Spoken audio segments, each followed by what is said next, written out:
Advice on finishing college. I'm ready to drop out 2 months ago.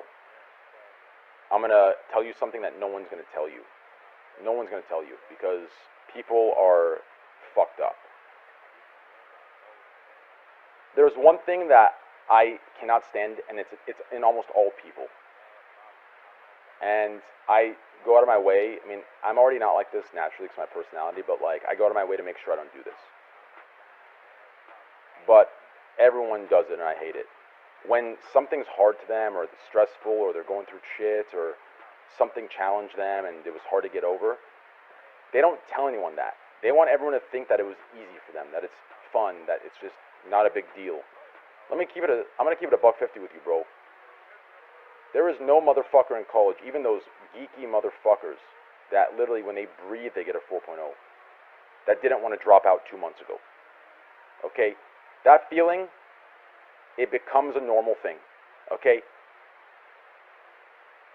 So don't let it dictate or guide the direction you go or the decision you make to leave. Do not leave.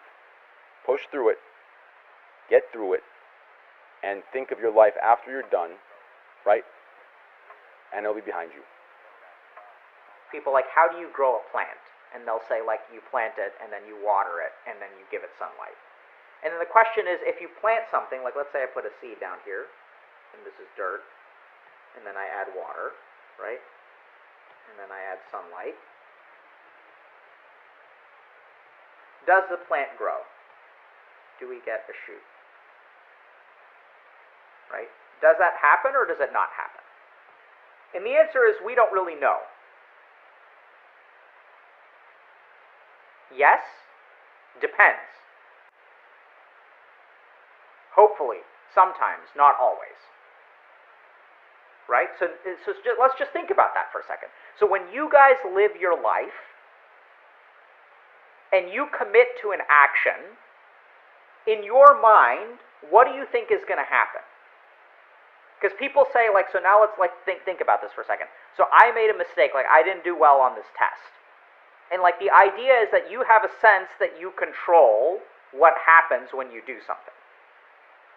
Right? You have this idea, and like this is why you blame yourself, because like if I didn't study enough, then it's my fault that I did bad on the test.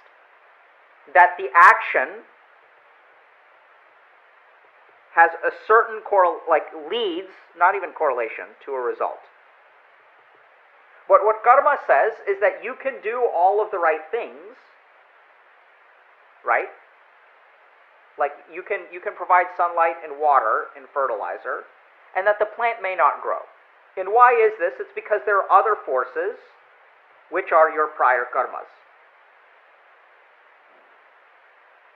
which, despite doing all of the right things, can actually cause an action to not happen.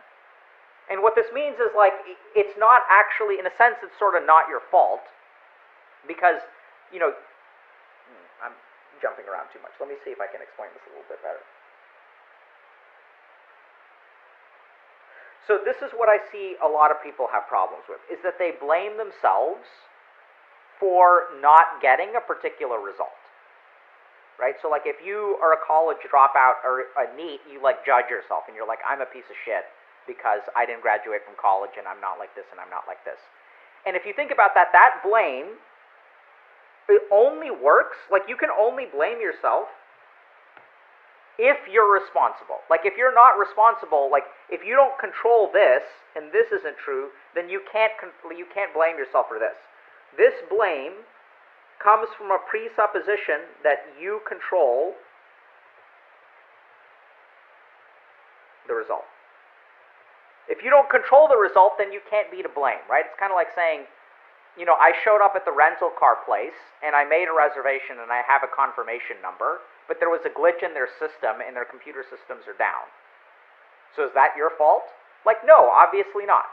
So the more that you believe that you control this part, or actually that's not right. I could undo. Oh crap. Okay, there. Beautiful. The more that you believe you control this part, the more likely you are to blame yourself. Because if you don't control this, then there's no, like, it doesn't make any sense to blame. And if we think about what holds you back, when we were talking about like avoidance, procrastination, and things like that, your self-blame holds you back. right? Like, that's true. Like, you hold yourself back because, like, oh, I'm such a fuck up, this, and this. You can't forgive yourself. You can't let go. You can't, like, cut yourself a break for being the person that you are and screwing things up this way, right? These are circumstances that are out of your control. So, not my fault. So be it. I accept it. You're correct. Not your fault. The question is, what is the next arrow that you put forward? Because at this point, it starts to become your fault. What do you think about that?